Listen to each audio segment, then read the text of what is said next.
dengan cepat beradaptasi dengan kondisi pandemi. Tidak ada. Bahkan Presiden Amerika Serikat Donald Trump aja yang dulu nggak pakai masker, beberapa waktu yang lalu saya lihat di CNN pakai masker, dan ini takut juga. Nah ini menandakan bahwa memang ada pandemi itu, harus ikuti protokol yang ada. Nah ini salah satu nanti bisa disampaikan Pak Hari, mungkin tugas kalian yang saya nggak mulu-mulu. Ini sebenarnya saya juga nggak tahu siapa yang ini kan, tapi Pak Hari meminta saya memberikan tugas pada kalian semua yang ada, yaitu tentang bagaimana sih, apa saja yang terjadi di Semanela, terus bagaimana pola interaksi kalian dengan sesama siswa, dengan kakak kelas, dengan guru, dengan admin, dan dengan masyarakat sekitar. Nah, ini penting ya. Ini sosiologi ada di sana sebetulnya. Terus apa sih yang dilakukan? Apa saja persamaan dan perbedaan. Nah, terus bagaimana cara yang dipakai untuk melihat ini? Yang pertama adalah dengan social mapping. Peta sosial itu tetap ya. Jangan-jangan kalian nggak tahu. Peta sosial itu apa sih Pak? Peta sosial itu memetakan keberadaan Anda di lingkungan yang ada. Nah, coba kalian petakan nantinya itu dengan gambar ya, dengan gambar yang sederhana, dan ini bisa dilihat di contoh PowerPoint itu tentang, jangan-jangan kalian nggak tahu di tangga belakang ini namanya siapa, ya kan? Jangan-jangan Pak RT, Pak RW nggak tahu. Nah, baru pindah kemarin itu apa? Nah itu, terus kemudian siapa Pak kami tuonya, terus siapa Pak Modinnya, ya. Masjidnya sebelah mana, Indomaret sebelah mana, dan lain-lain. Nah itu nanti dipetakan. Nah itu contohnya di PowerPoint ke-14 ya. Nah kemudian kita lanjutkan nanti dengan social mapping itu, kita menganalisis lebih jauh. Jangan-jangan selama pandemi kalian pola interaksinya, nah interaksi itu kemana-mananya itu lebih banyak ke Indomaret. Nah, Indomaret beli pulsa. Atau nggak keluar. Jadi gambarnya nanti itu bulat di rumah aja ya, bulat kayak benang ruwet di ini ya, di rumah, dari dapur ke tempat tidur, TV, tempat tidur, dapur lagi ya, kayak gitu ya. Nah, tulis saja apa adanya. Nanti kita share sama-sama ya, kita lihat. Nah, mungkin bagi yang takut pandemi dan lain-lain, kalau kebutuhan sholat dan lain-lain di masjid itu ya bisa dituliskan di sana. Tapi saya yakin lebih banyak pada saat pandemi yang memang full pada bulan Januari, Februari, Maret itu di rumah. Jadi lebih banyak ini. Baik, dari saya sampai materinya seperti itu. Mudah-mudahan bisa dimengerti dan nanti bisa tanya ke Pak Hari ataupun Pak Heri ya untuk materi itu. Terima kasih Pak Hari, ini materi yang cukup singkat, cepat, padat, jelas, mudah-mudahan bisa dipahami. Saya serahkan ke Pak Hari. Terima kasih Pak. Oke, terima kasih. Jadi itu tadi yang disampaikan oleh Pak Hari. Jadi beliau ini tadi sempat minimal ada dua hal yang disampaikan Pak Hari yang sangat mendasar gitu ya. Jadi ada masyarakat itu yang terbentuk secara Gemeinschaft dan ada yang terbentuk secara Gesellschaft. Si mau loh, sing desi tapi sing kudit tadi loh ya. Nah itu yang dibilang oleh Pak Hari itu seperti itu. Kemudian nanti tugasnya sama Pak Hari ini dikasih ini ya, membuat peta-peta itu yang kayak bulatan-bulatan itu menggambarkan apa, hubungannya kayak apa. Nah nanti coba dibuat untuk membantu memahami kayak apa sosiologi ini. Untuk lebih afdolnya, karena ini ada Pak Bos ini, Pak Bosnya ini ahlinya itu basicnya ada psikologi, apalagi filsafat. Nah, cara tinjauan tadi itu bagaimana masyarakat ini secara filsafat ini, mungkin Pak Jenderal bisa menambahkan dari sisi filsafatnya itu kayak apa? Monggo Pak Jenderal silakan. Baik, terima kasih Pak Hari atas waktunya yang telah diberikan pada saya untuk sedikit menyampaikan atau mungkin melengkapi ya apa yang sudah lengkap dari apa yang sudah disampaikan oleh Pak Dr. Ari Wahyu terkait dengan sosiologi, ilmu sosiologi. Yang jelas dari catatan saya ada pernyataan tadi yang sudah disampaikan oleh Pak Ari terkait dengan komunikasi dan interaksi. Jadi dalam kehidupan kita sehari-hari ini, apalagi ketika mahasiswa baru, itu yang paling dibutuhkan untuk bisa beradaptasi dengan lingkungan itu adalah adanya komunikasi dan adanya interaksi. Satu hal yang perlu diingat bahwa ketika komunikasi dan interaksi ini sudah terbentuk, maka tentunya ini akan bisa mendatangkan yang namanya relasi. Nah, ini komunikasi, interaksi, maka akan mendatangkan relasi. Betul. Ketika nanti relasi ini sudah terbentuk, maka akan bisa mendatangkan rezeki. Nah, yang paling penting. Coba bayangkan sekarang ini dalam kehidupan sosial kita. Kalau dulu kita mau menjual barang segala macam harus datang. Tapi karena sekarang ini ada kecanggihan teknologi yang luar biasa, maka kita menjual apa yang kita miliki itu tidak perlu datang, tapi memanfaatkan relasi-relasi yang ada ini. Jadi kalau kita punya relasi banyak, maka tentu akan mendatangkan rezeki. Tapi ingat, relasi itu akan terbentuk ketika kita terbiasa membangun komunikasi dan interaksi. Nah, itu poin yang saya ambil dari ungkapan Pak Ari Wahyu itu. Begitu pentingnya komunikasi dan interaksi, karena ini akan mendatangkan relasi dan relasi akan mendatangkan rezeki. Dan satu hal yang perlu diingat lagi bagi teman-teman siswa Ismanela, terutama bagi siswa baru ya, bagi siswa baru, karena adik-adik ini memasuki dunia baru, memasuki sekolah baru, maka satu hal yang perlu difahami bersama, bagaimana cara kita melakukan atau masuk di kehidupan baru ini bisa beradaptasi dengan baik. Karena untuk bisa beradaptasi dengan baik ini juga membutuhkan waktu, tidak mudah untuk bisa beradaptasi. Nah, ketika orang sudah bisa beradaptasi, maka komunikasi, interaksi itu akan mudah untuk kita bangun. Tapi kalau kita sulit untuk melakukan adaptasi dengan lingkungan baru, maka tentu itu juga akan menjadi sulit. Salah satu caranya bagaimana? Ya seperti tadi itu sudah disampaikan oleh Pak Dr. Ari, kita harus mampu belajar untuk memetakan. Karena dengan memetakan itu kita akan mencoba untuk memahami ada apa sih di lingkungan sekitar kita, apa saja norma-norma, nilai-nilai yang harus kita ikuti, yang harus kita laksanakan, apakah ada kesamaan dengan sebelumnya atau ada perbedaan dengan sebelumnya ketika Anda di SMP, misalnya begitu. Lah, pemetaan tugas tadi itu menurut saya hal yang sangat penting sebagai langkah awal Anda untuk bisa beradaptasi dengan lingkungan baru. Itu mungkin menurut saya bisa saya tambahkan. Cukup ya, Pak Ari. Nanti ngomong pos kebenaran nanti lama. Nah, sudah, intinya itu aja dulu. Jadi kita penting komunikasi, interaksi akan mendatangkan relasi, dan relasi bagi saya terutama akan mendatangkan rezeki. Nah, ini luar biasa. Terima kasih Pak Hari. Oke, alhamdulillah gitu ya. Dari adanya komunikasi, ada interaksi, di situ ada rezeki yang datang menurut Pak Jenderal gitu. Jadi tadi yang disebutkan oleh Pak Hari tadi, sementara kan kita diberikan tugas. Tugasnya adalah untuk membuat hubungan relasi tadi ya, yang dijelaskan Pak Jenderal tadi. Hubungan relasi tadi yang harus dibuat. Nah, oke.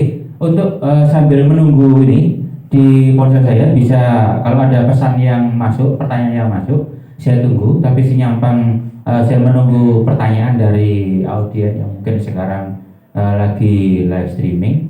Kalau mau bertanya silahkan. Nah, kemudian ketika ada pertanyaan nanti akan dibahas oleh kita bersama. Yang di sini ada Pak Dr. Adi, ada Pak Zainal, nanti akan membantu kita gitu ya. Saya tertarik nih karena gini Pak Ria, tadi begitu kita kenal, ngobrol-ngobrol, kemudian karena asik ngobrolnya tadi, itu menjadi sebuah interaksi yang menarik. Terus ada rezeki. Tapi yang dibilang Pak Jinan itu betul. Karena ini, saya cerita dengan Pak Ari ini. Ngobrol-ngobrolnya ini saya ke desa gitu ya sama Pak Ari ini. Kemudian sampai di desa itu kita nemu kopi ceritanya ini. Nah, ketika saya nemu kopi itu, benar yang jadi dikatakan Pak Jinan tadi, menjadi rezeki. Karena kita ngobrol, ketemu orang asik, menjadi hubungan relationship tadi itu berjalan. Ketika berjalan, Pak, ini kopinya dijual? Iya, dijual berapa? kalau sudah kering harganya sekian, kalau bayar sekian. Nah, kebetulan saya sama Pak Ari hitung-hitung, kalau kita menjual sama di pasar itu kayaknya mempert, tapi rasanya kita berani di situ ya. Nah, ternyata ini menjadi rezeki Pak Jenal. Terus katanya Pak Ari, bisa diceritain sama Pak Ari cerita karena kopi-kopi itu. Nah, ternyata Pak Jenal ini karena berani tadi dengan Pak Ari ngobrol-ngobrol, akhirnya dia nggak mau kalah, membuat kopi lagi tapi dicampur. Kopinya itu menjadi kopi rempah-rempah gitu loh. Bosnya ini Pak Jenal ini. Waduh, aku dibalap sama Pak Jenal karena saya terlambat relasi dengan Pak Jenal tadi. Andai kan saya berrelasi dengan Pak Jenal tadi, mungkin saya diajak juga Pak Ari ya. Ini mau di Pak Ari, nggak diajak kita Pak Ari. Nah itu yang terjadi dengan Pak Jenal seperti itu. Oke, saya lihat dulu kayaknya ada yang masuk ini pertanyaannya. Kita akan baca pertanyaan yang masuk lewat media komunikasi yang saya punya ini. Siapakah yang bertanya ini gitu ya? Kita lihat dulu. Oke. Ya. Mungkin nanti kalau yang bertanya bisa didata, nanti saya beri buku gratis. Weh, mantap. Ya, Oke. buku gratis. Ya. Oke, diumumkan kepada penanya nanti 10 penanya. Oke, 10 pertanyaan diberi buku tulisannya Pak Ari sendiri. Ya. Judulnya apa Pak Ari judulnya? Sejarah kelas menengah. Cerita tentang Sejarah kelas menengah. Wah, mantap ini. Aku mau dong bukunya ini. Oke. Jadi itu ya, nanti ada yang mau bertanya silakan sambil menunggu pertanyaan dari ini. Loh, ini kok malah dari siswa. Apa ini? Oh, dia bilang, Pak Ari, saya lolos Pak Olimpiade Sosiologi. Alhamdulillah, lolos Pak. Ini binaannya Pak Ari juga ini kemarin. Jadi kemarin saya ajak ke rumahnya Pak Ari ngobrol-ngobrol karena kemarin semifinal dan berkat di rumahnya Pak Ari juga ini baru info beliau lolos Pak. Jadi lolos di babak berikutnya ini final. Jadi udah masuk se-Jatim. Kemarin kan baru di tingkat wilayah. Ini masuk di Jatim yang hanya tinggal 6 orang saja di Jawa Timur yang mereka harus berkompetisi tentang sosiologi. Nah mungkin nanti Pak Ari bisa ke arah situ mendampingi gitu ya. Mendampingi. Oke. Siap. Sambil menunggu, oke, saya masih menunggu lewat WA nomor saya 081 233 773 515. Bisa masuk ke nomor itu. Kalau ada pertanyaan, saya persilakan. Oke, ini dari siapa ini? Oh, wah, masuk betul. Ada pertanyaan dari Triana. Wah, kelasnya nggak tahu ya. Nanti kelasnya menghubungi kakaknya ya. Jadi nanti adik Triana ini nanti menghubungi di kak kelasnya yang menjadi pendampingnya. Pertanyaannya saya bacakan. Pertanyaannya, Pak, bagaimana sih kok tiba-tiba orang itu punya kelompok? Nah, itu kan apa kok moro-moro aku gak kelompokan, gak apa-apa wis tak dhewe. Nah, pertanyaannya gitu. Itu yang pertama gitu. Maka Pak Ari bisa lihat kok tiba-tiba orang itu kelompok kenapa sih? Kayak tadi Pak Ari ngomong sedikit gitu ya tentang itu detail gitu Pak Ari. Iya. Nah, mungkin dijelaskan lagi. Kenapa sih orang-orang tiba-tiba punya kelompok? Ya. Baik, terima kasih Pak Hari. Jadi mungkin bisa dicatat nanti siapa namanya, nanti saya akan beri buku ya. Yang bertanya ada Triana. Oke, nanti saya beri buku, saya kasih jatah 10 gratis tis. Saya kasih buku ya. Baik, saya mencoba menjawabnya. Begini, dasar dari orang ingin berkelompok itu saya yakin adalah kita semua manusia itu tidak akan pernah bisa hidup sendiri. Nah, ini dasarnya ya. Manusia itu sebagai makhluk sosial. Ya. Jadi tidak ada manusia yang mampu hidup sendiri. Mulai dari buat misalnya buat HP sendiri, isi pulsa sendiri, buat komputer sendiri, ya toh. Terus kemudian apa namanya? Sekolah sendiri, ngajar sendiri, nggak ada. Jadi makanya butuh yang namanya orang lain. Nah, dasarnya ketika butuh orang lain maka dia membentuk kelompok. Nah, kelompok-kelompok ini misalnya saya ingin menjadi kelompok pelajar yang fokus pada karya ilmiah, ya boleh silakan. Nah, itu akhirnya membentuk kelompok karya ilmiah remaja. Nah, jadi nanti di Mandela ini ada ya, difasilitasi cukup banyak. Saya yakin Mandela itu luar biasa. Nah, terus kemudian, di pendidikan misalnya pramuka gitu ya Pak Ari ya, itu saya yakin pramuka ini menjadi sebuah dasar mendidik generasi muda yang nampaknya sekarang ini nggak banyak diikuti. Nah ini kenapa itu? Sebenarnya menarik ini pramuka ini. Jadi pramuka ini mendidik orang untuk mandiri dan mau berkelompok dan bersosialisasi. Nah dasarnya kembali lagi bahwa manusia tidak mau hidup sendiri ya. Apakah bisa kalian bikin pulsa sendiri ya dong, bikin HP sendiri, minum ambil air sendiri? Berapa waktu lama Anda hidup sehari-hari itu habis untuk melayani diri sendiri ya? Jadi seperti itu. Dasarnya adalah manusia adalah makhluk sosial dan ingin berkelompok. Tidak ada yang ingin sendiri. Jadi seperti itu. Nah termasuk kalian masuk Sumanela, saya pikir nggak mau lah orang belajar sendiri ya, sekolah sendiri, diajar-ajar sendiri lah, terus gimana nanti kan gitu. Jadi seperti itu. Saya pikir itu Pak Hari. Jadi ya, lebih pada ini. Ini pertanyaan luar biasa. Pertanyaan masuk di pose saya Bu. Ini, wah semoga nanti ini kalau nggak nyampe waktunya gitu ya. Iya. Nanti mungkin tertulis saja ya. Nanti kita Iya. jawab lewat program yang kita buat itu. Ya. Mungkin ini kalau cukup 1 sampai 2 pertanyaan Pak hari ini di gitu ya. catat Pak ya. Ya, 10 ya. saya sudah janji saya beri 10 buku. Nah, Oke. saya beri nanti. Terima kasih. Jadi Oke. oke aja. Ada Oke gitu ya. masalah. Ya. Ini pertanyaan kedua Pak. Mungkin masih ngomongnya tadi. Ini pertanyaan dari siapa ini? Jerlina Wolwage. Namanya kok aneh banget ya. Jerlina Wolwage. Nah ini pertanyaan begini Pak. Katanya Pak Ari tadi jelaskan Gemeinsklav sama Gesellschaft. Itu dulu Pak saya nggak paham gitu katanya gitu Pak.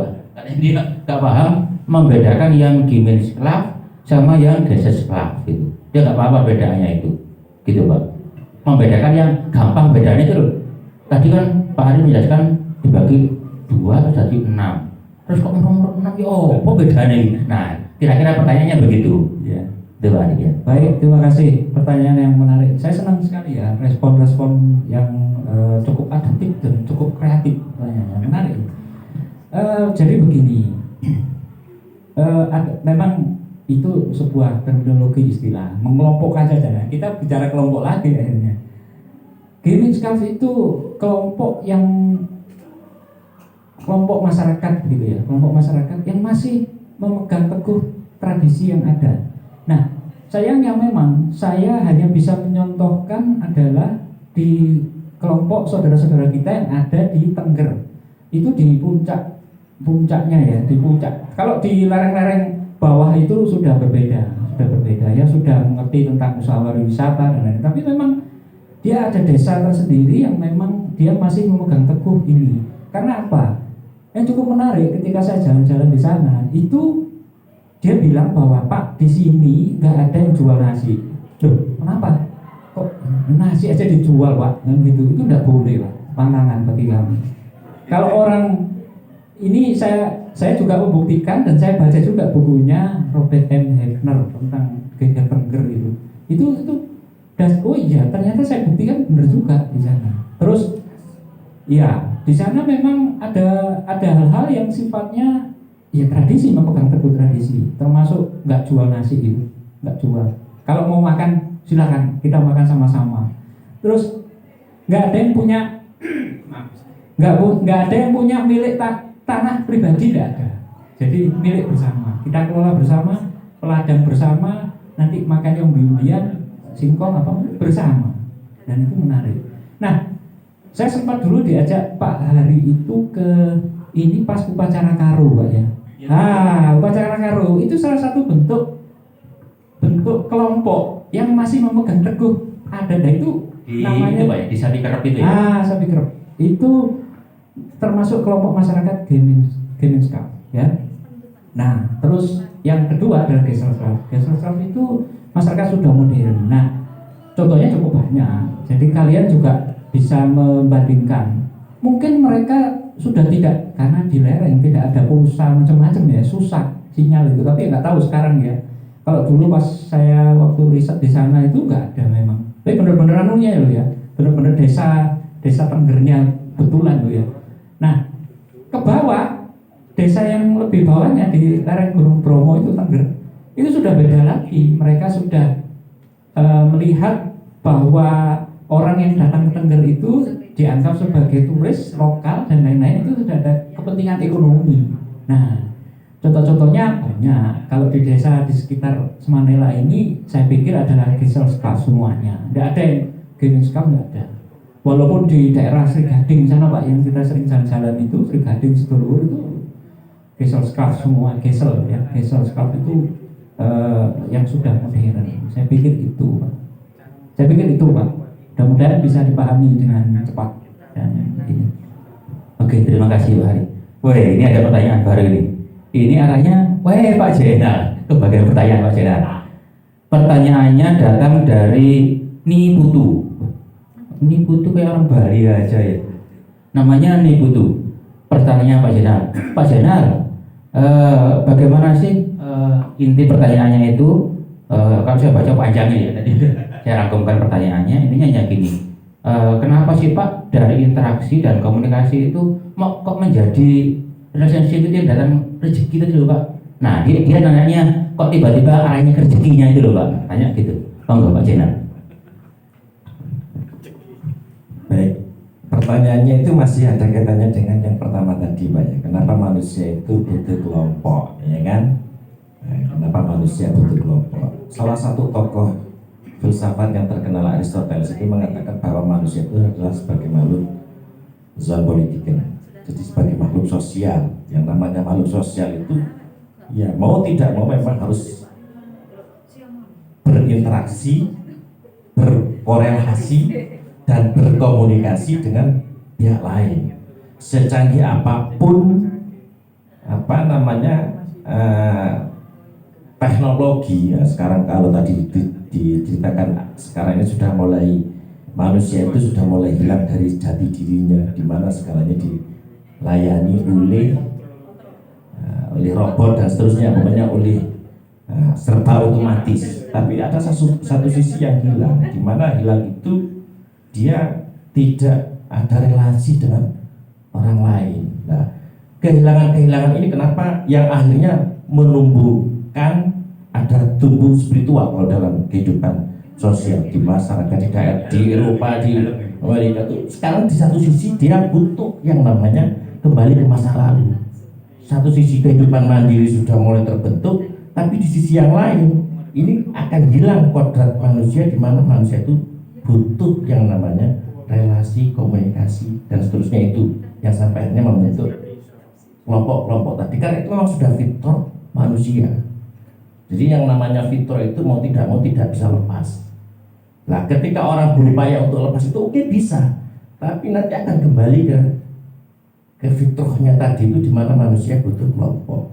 Cuman yang agak sedikit berbeda, cara berkelompoknya orang dulu dengan orang sekarang ini yang berbeda. Kalau dulu mungkin ya sering ngumpul-ngumpul dan seterusnya. Sekarang cara ngumpul-ngumpulnya bisa dengan Gak oleh Pak pandemi bisa ngumpul-ngumpulnya dengan ini, komunikasi bisa dengan ini, pokoknya macam-macam bisa dengan ini, tapi tetap butuh.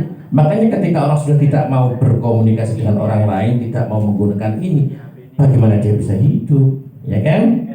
Nah, kelompok secara langsung itu akan mendatangkan rezeki. Tidak kelompok secara langsung tapi pandai menggunakan ini akan mendatangkan rezeki. Sekarang orang jualan sudah pakai ini semua kok. Di daerah saya itu, di perumahan saya,